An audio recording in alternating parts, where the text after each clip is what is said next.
Oi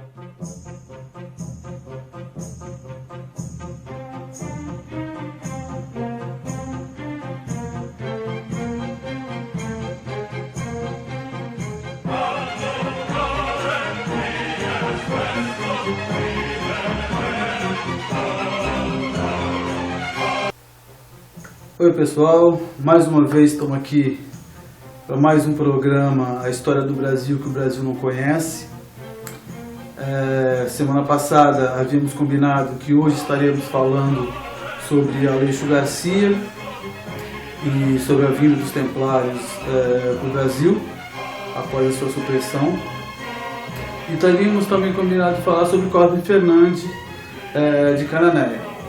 Só que durante o final da semana passada e o começo dessa semana, eu recebi vários e-mails, várias pessoas que entraram em contato comigo, até alguns me chamando de responsável por fato de eu ter colocado no ar fatos que não são provados historicamente por documentos, né? O que é um atraso aqui, pra gente no Brasil. O que mais me espanta é que muitas dessas pessoas não muitas, né? Algumas pessoas que me passaram o e-mail são vicentes, né? Inclusive até um historiador me questionou algumas coisas que eu falei no programa passado. Então, como gerou essa polêmica, tá? Então o que eu resolvi? Na segunda-feira eu fui até Itaquitanduva e fiz a trilha do Índio, né? E a trilha do Curtume. Fiz as duas trilhas, fui até a Praia 1 e a Praia 2, né? Fiz um trabalho de reportagem, um trabalho de campo, coisa que os historiadores não fazem, né? Eles ficam analisando documentos e só o que tem documento é o que vale, o que não tem documento, infelizmente, não existe.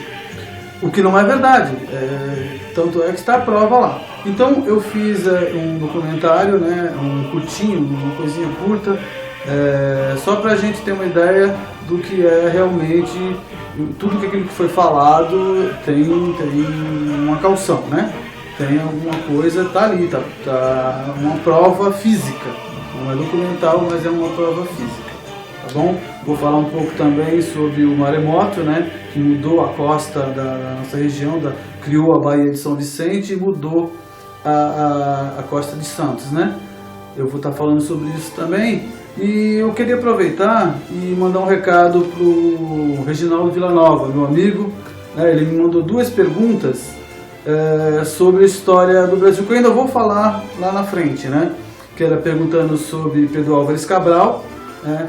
Se era verdade que Pedro Álvares Cabral veio para cá apenas com 3 caravelas, né? E perguntando sobre o caso de Dom Pedro I com a Marquesa de Santos. Eu respondi por ele por e-mail, mas vou aproveitar e falar aqui também, porque também muitas pessoas têm dúvidas sobre isso, tá? Pedro Álvares Cabral não veio para cá com 3 caravelas. Na verdade, ele veio com 13 embarcações. A gente aprende na escola que são 3, mas não, na verdade são 13. São 3 caravelas e 10 naus, que é um tipo de navio que se usava na época em Portugal. Tá bom? Então não foram 3 navios não, foram 13.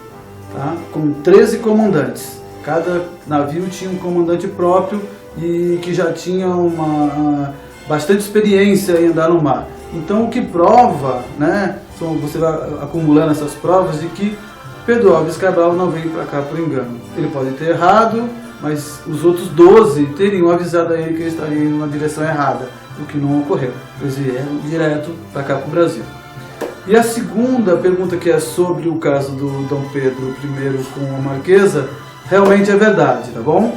Ele teve o caso com a Marquesa, e a única coisa que a gente não sabe com certeza é sobre, na hora da morte, alguns romantistas dizem que ele morreu nos braços dela, ou de mãos dadas, né? Isso é que não foi provado, a gente não tem certeza se realmente isso aconteceu. Mas ele teve um caso sim com ela, e ele dizia para muita gente, para quem quisesse ouvir, que ela foi a verdadeira mulher que ele amou em toda a sua vida.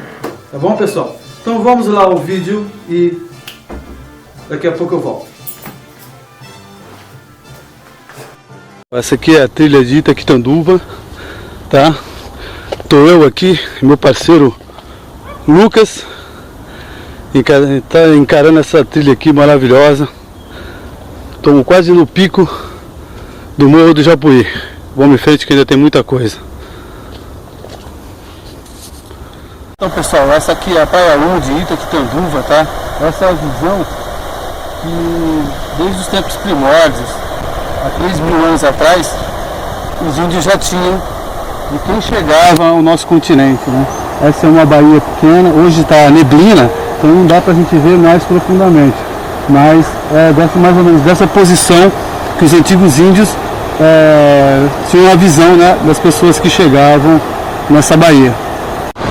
Esse aqui, gente, é o único pedaço, né, de São Vicente que ainda tenta se preservar. A praia, logicamente, ela não tem uma cor límpida, né, clara, ela não é clara. Mas você vê que a quantidade de sujeira que existe por cima dela também é muito pouca, né?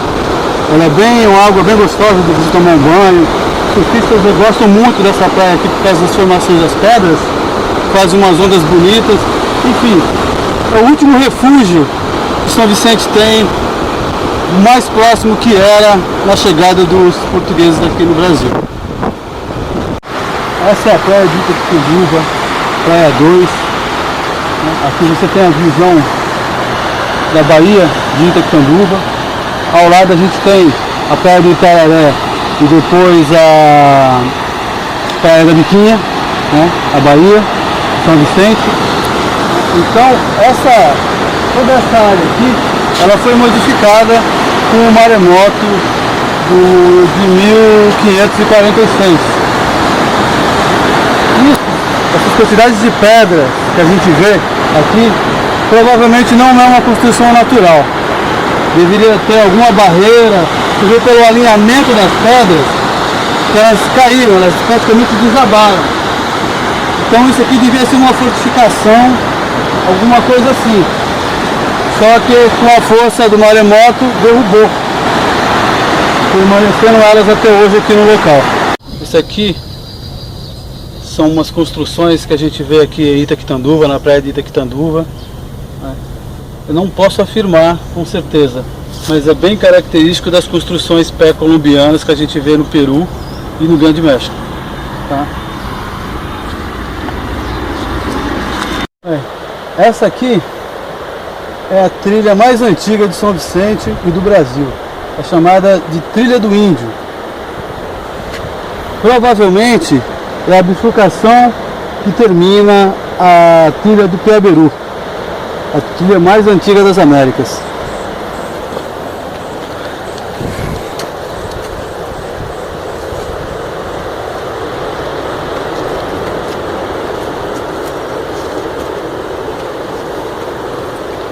Aí beleza. Aqui, devido à erosão, a trilha perde totalmente as suas características. E a escadaria praticamente já nem existe mais. É apenas uma abertura, uma fenda no meio do chão, causado pela erosão da chuva.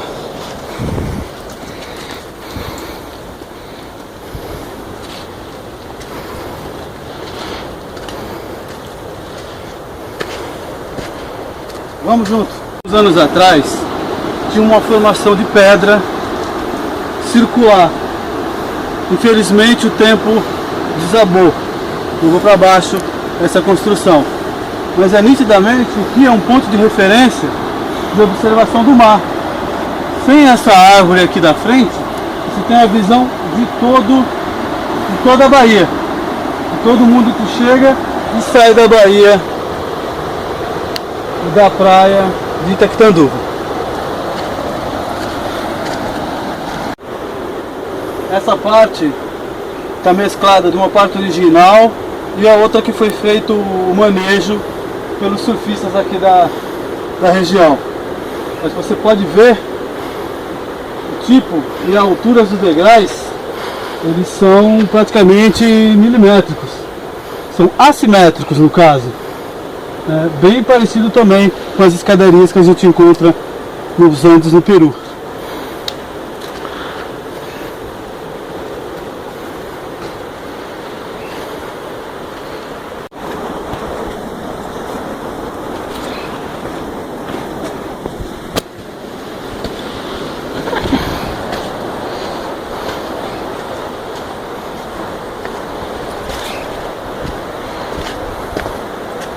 De cima da Serra do Japuí. E aqui a gente tem uma noção da trilha original da trilha do Índio, ou o Caminho de Santiago, ou Peaberu, como você queira chamar. As características são idênticas a encontradas no Paraná, Santa Catarina e no Peru.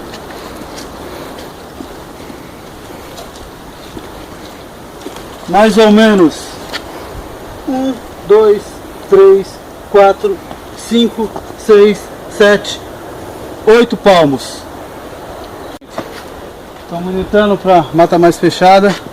Daqui a pouco a gente vai chegar no paiol do Porto das Naus, tá? A gente se encontra lá.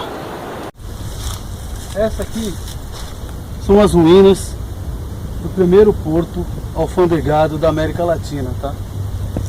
Esse porto chamava-se Porto das Naus.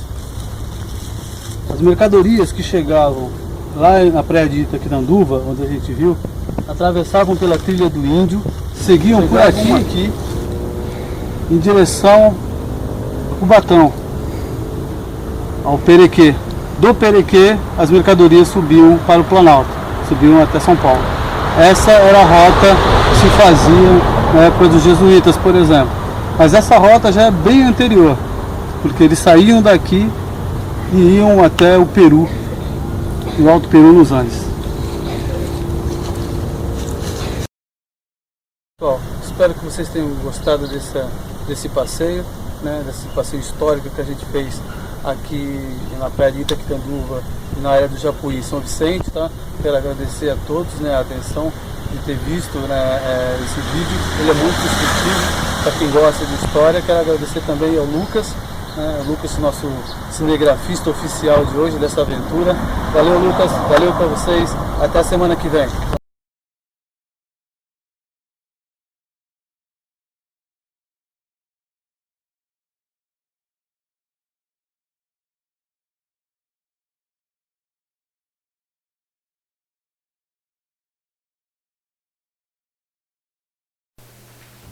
Oi pessoal, a gente acabou de assistir o passeio feito na trilha do Índio no Japuí, na praia de Itaquitanduva, né? É a trilha que dá acesso à praia de Itaquitanduva, praia 1 e 2. Deu para perceber, né, pela filmagem, que há muitos aspectos que demonstram, né, que há construções muito antigas, né, e que infelizmente não teve pesquisa, não teve nenhum trabalho para se verificar a origem ou até o porquê estariam lá essas construções. Bem, continuando a explicação dada durante a trilha, durante o passeio, eu montei esses slides para a gente ter assim uma posição mais exata daquilo que realmente representa a praia de Itaquitanduva. Essa é uma vista aérea da praia 1 e 2, tá? Em seguida a gente vê aqui a trilha que começa na praia. Ela começa na praia e segue por dentro da mata, tá? Foi aquele passeio que a gente fez, que vocês viram a filmagem agora há pouco. Essas pedras foram que eu me referi na filmagem também. A posição delas são bem assimétricas, né? Estão muito próximas e tem tipo uma área cavada, né? Dá para ver o risco, né? Como se fosse uma construção e que ela tivesse desabado. Essa construção deve ter caído mais ou menos há 500 anos, né? Então ficou poucos fragmentos dela. A erosão e as marés altas, né, as ressacas, acabaram ao longo desses 500 anos destruindo todos os vestígios que haviam na praia 2. Essa é uma construção de Machu Picchu, no Peru, no alto dos Andes, né, a cidade sagrada dos Incas. A gente pode perceber que é muito parecido com as que foram encontradas lá em Itaquitanduva, que eu demonstrei nas filmagens, né? Então eu fiz esse comparativo nesses slides. Aqui você pode ver do teu lado direito as que a gente encontra em Itaquitanduva, né? e é do lado esquerdo, lá em Machu Picchu. São muito parecidas, são praticamente idênticas. Se você vê a formação das pedrinhas, com as pedrinhas também de Machu Picchu, são totalmente iguais, idênticas. Seria muito difícil não dizer que foram feitos pelo mesmo povo, né? Tinham o mesmo padrão de construção. Novamente, né?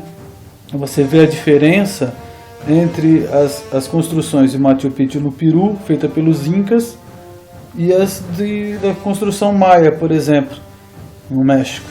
As pedras são cortadas diferente, elas têm um padrão de corte, como se fossem polidas. Já em Machu Picchu, as Incas elas não têm esse padrão, né? Elas são colocadas, encaixadas naturalmente, sem polimento algum, exatamente igual às construções de Itaqui-Tanduva, que seguem esse mesmo padrão. Aqui muito interessante também, inclusive até a curva, né, ficou muito parecido. À sua esquerda é uma escadaria inca, né, construída em Machu Picchu, que dá acesso à cidade, né?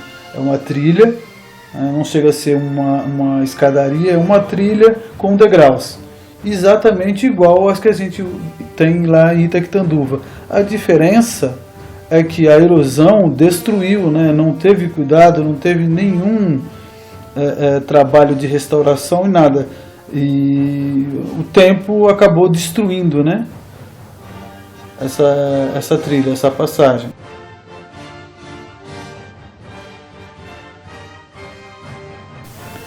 E aqui é uma visão da Baía de São Vicente.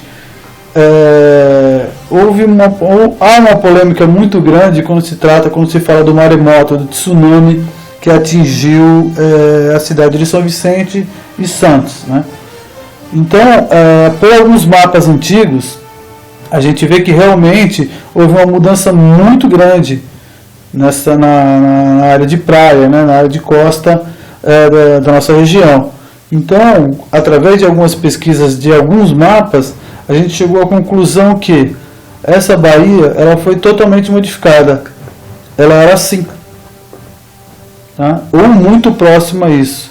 O rio aqui, ó, não havia a Baía de São Vicente, não existia a Baía de São Vicente. O rio passava nessa direção a caminho do mar. A mesma coisa na cidade de Santos. A praia era muito à frente e a entrada da barra já vinha praticamente daqui, né? Como a gente vê nesse mapa do século XV. É exatamente o que eu mostrei ali, ó. A costa ela é reta, tá vendo? Aqui Itaqui-Tanduva, aqui o Porto das Naus, a Vila de São Vicente e a rota se chegava até o Perequê. Aqui é o Perequê já em Cubatão, ok? Esse é um mapa espanhol, mostrando a Vila de São Vicente também. E aqui, ó, em cima do morro, onde é Itaqui-Tanduva, tem aqui uma formação. Você vê aqui que tinha um forte, alguma coisa, tá vendo aqui? Uma espécie de muro, né, com uma guarita. Provavelmente seria um forte, uma fortificação em Itaqui-Tanduva. Aqui é um desenho de Benedito Calixto, e como a gente sabe, o Benedito Calixto ele não era simplesmente um artista, né? Ele também era um historiador. Então tudo que ele desenhava, ele tentava reproduzir o que era da época. Então, a gente vê aqui, ó, que aqui é Santos, esse lado aqui já é a direção de São Vicente. É totalmente diferente, né? A Bahia se mostra bem diferente, não existe praia, por exemplo, né? É muito interessante essa parte aqui. E aqui, ó, também de Benedito Calixto, é exatamente aquilo que eu mostrei anteriormente, no slide anterior. Você vê o rio aqui, onde é o Mar Pequeno, e aqui a travessia da Ponte Pêncil. e aqui o Japuí. E aqui o que seria a Praia da Biquinha. Só que bem menor. Você vê que praticamente o rio sai e encontra o mar lá na frente. Toda essa área aqui, ó, ela foi alagada. Tudo isso aqui no maremoto, no tsunami, como queiram falar, ele ficou embaixo d'água. Isso são coisas que tem que ser provadas, né? Mas existem várias, inclusive mapas espanhóis, portugueses, que demonstram isso. Só que isso não foi oficializado, né? A gente não teve ainda... passamos isso para uma história real, verdadeira. Então isso é o que me chateia e o que eu estou tentando mudar, e que eu vou procurar mudar no futuro, né? Para que a gente tenha uma noção verdadeira do que era São Vicente e a importância que a nossa região tem para a humanidade. Já está acabando, né? Mais um programa. Espero que vocês tenham gostado. Tá, eu tentei com esse programa mostrar, né, com convicção tudo o que foi falado no programa anterior. Eu espero que os críticos tenham gostado e que tenham entendido também. Queria agradecer, né, ao Lucas meu amigo e cinegrafista, que me acompanhou de urgência nessa trilha, nessa caminhada que nós fizemos até Itaquitanduva. Agradecer a todo mundo que assiste o programa, as pessoas que me mandaram e-mail também, agradeço a todo mundo por essa atenção, tá bom? E como eu já tinha falado antes, se você tiver qualquer dúvida, quiser saber alguma coisa interessante sobre a história do Brasil, é só você acessar o www.oenigmadailha.sitepx.com e eu vou estar falando tudo aqui que vocês querem saber, tá bom? Até semana que vem, muito obrigado pela atenção, fiquem com Deus, tchau, tchau.